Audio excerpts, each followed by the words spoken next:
Hello, this is Brandon. I'm an animator here at TAP, and I'm here to provide you with a lesson on rigging. This lesson will be split into 4 sections. For the first section, we will be reviewing joints and constraints, and how they are used in rigs. This is a joint. A joint is a point which controls and moves part or multiple parts of the character or prop. Joints can move on their own through constraints or via another joint. A constraint is an invisible connection between one or more joints and a control that influences how the joints move. There are several different types of constraints that are used when rigging. The 3 main constraints that are used are the point constraint, the orient constraint, and the parent constraint. The point constraint connects 2 objects and allows them to translate in the 3D space together.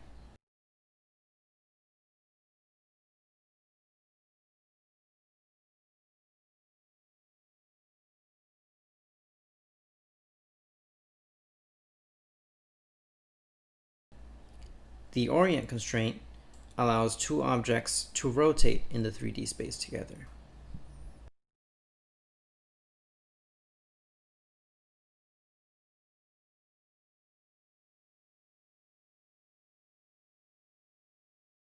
The parent constraint makes both objects translate and rotate in the 3D space together.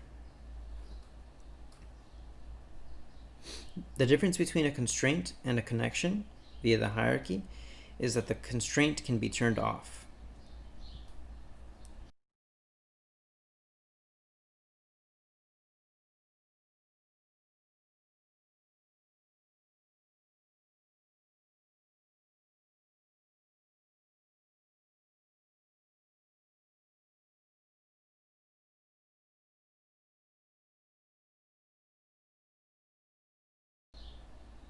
Other types of constraints include the aim constraint, which is used to make eyes,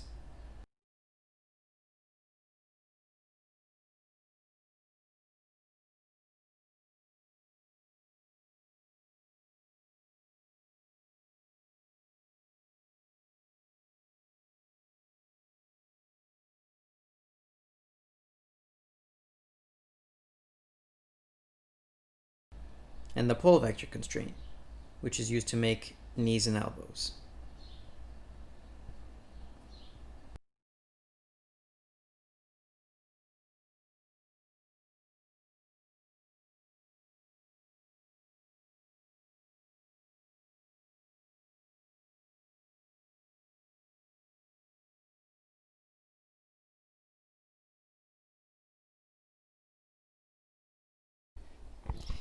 In the second section of this lesson, we will be reviewing the skeleton. Once the rigger is given a template of the model character that they will be rigging, it is their job to place the joints in the appropriate designated areas. For example, the shoulder joint will go where the shoulder bone should be. The elbow joint will go where the elbow joint should be. The final outcome of this process will result in what we see here, with a full skeleton having a bone for each part of the body that we wish to move. When 2 joints are connected together, we see a visible connection form between them. This connection indicates which joint is following which joint. For example, each of the finger joints follow the wrist follows the elbow follows the shoulder, and the shoulder is connected to the spine. This process continues all the way through the skeleton, making its way to the root joint.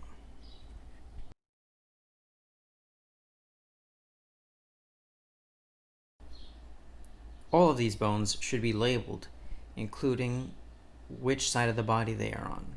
For example, the left shoulder and the right shoulder, or the left leg and the right leg.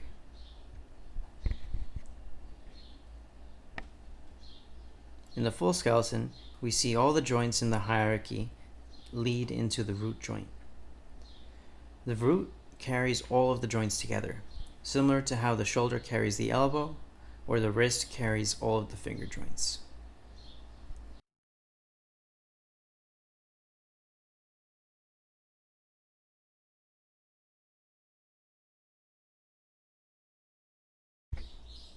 In this section, we will be reviewing the mesh and the skin.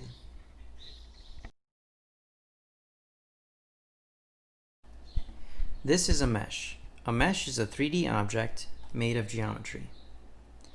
Once the finalized mesh and the joints are in place, we can bind the skin. Skin is the term used for the visible mesh of a character or prop that is wrapped around a group of joints. First, select both the root bone and the mesh, then click the Bind Skin button. Binding the skin creates a quick and simple guesstimation of what parts of the mesh are attached to which joints. Next, it is necessary to paint the skin weights. Painting the skin weights is the process of correcting the original skin bind so that only the correct parts of the mesh move with their associated joints.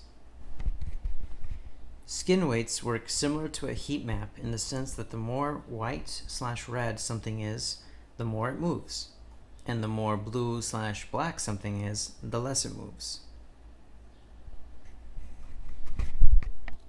When painting skin weights, it's necessary for the animator to cycle through each and every single one of the joints in the skeleton. While cycling through the joints, the animator must search for areas where joints are influencing parts of the body that they should not. For example, the left shoulder should not influence the chest or right shoulder. The left leg should not influence the right leg, and vice versa.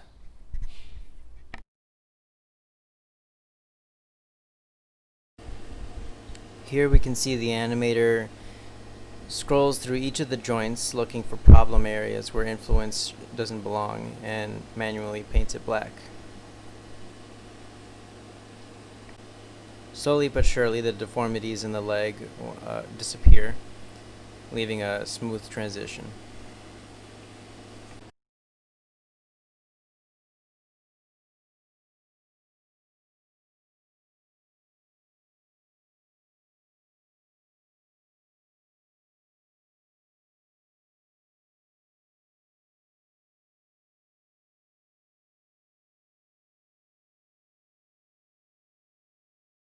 It is important to make sure that there are no drastic changes in color, and where there are any drastic changes, that it is smoothed out.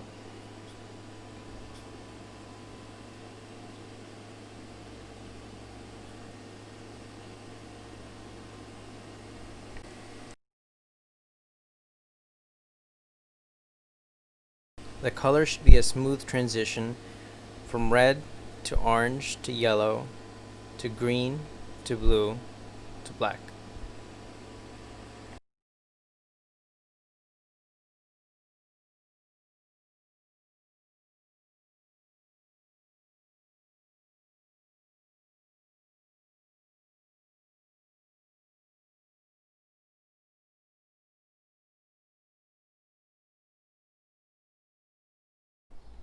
In this final section, we'll be reviewing the rig in all of its completion.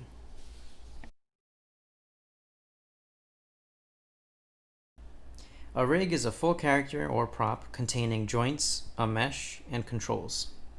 A control is a colored shape or tool that moves part or parts of the character rig.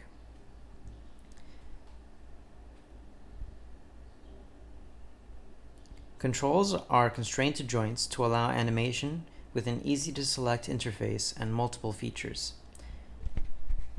Finalized rigs can include features such as hidden controls for enhanced movement, visibility toggles, stretchy limbs, movable pivots, blend shapes, and dynamic joints. All of these features are made available to the animator to allow for better animation.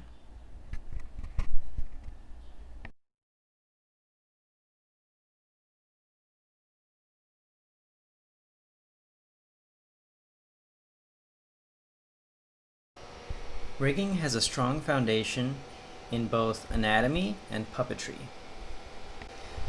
Through puppetry, we get a better understanding of how both joints and controls work together to create realistic movement, similar to how a puppet master uses a puppet tool to allow the puppet to move realistically.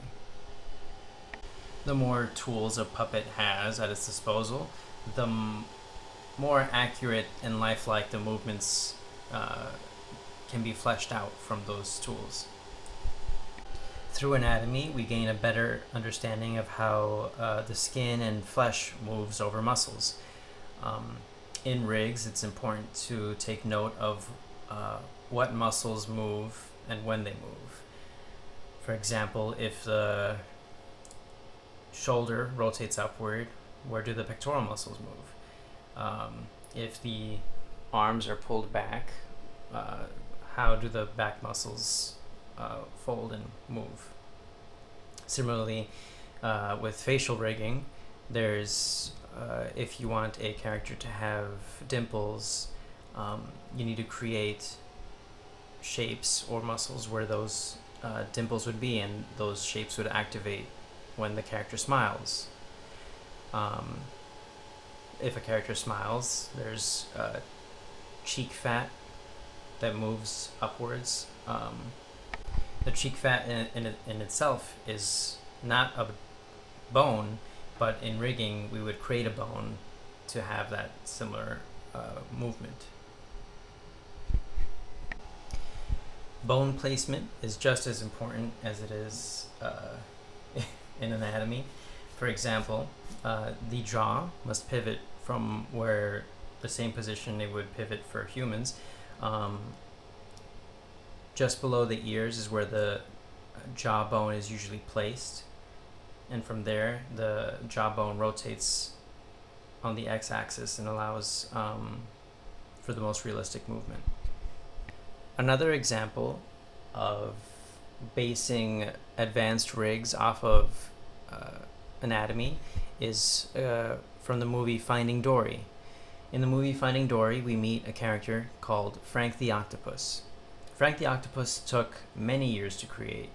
The riggers assigned to him spent a long time researching the movement of octopuses, and had to try to deconstruct and recreate that same movement using several different methods.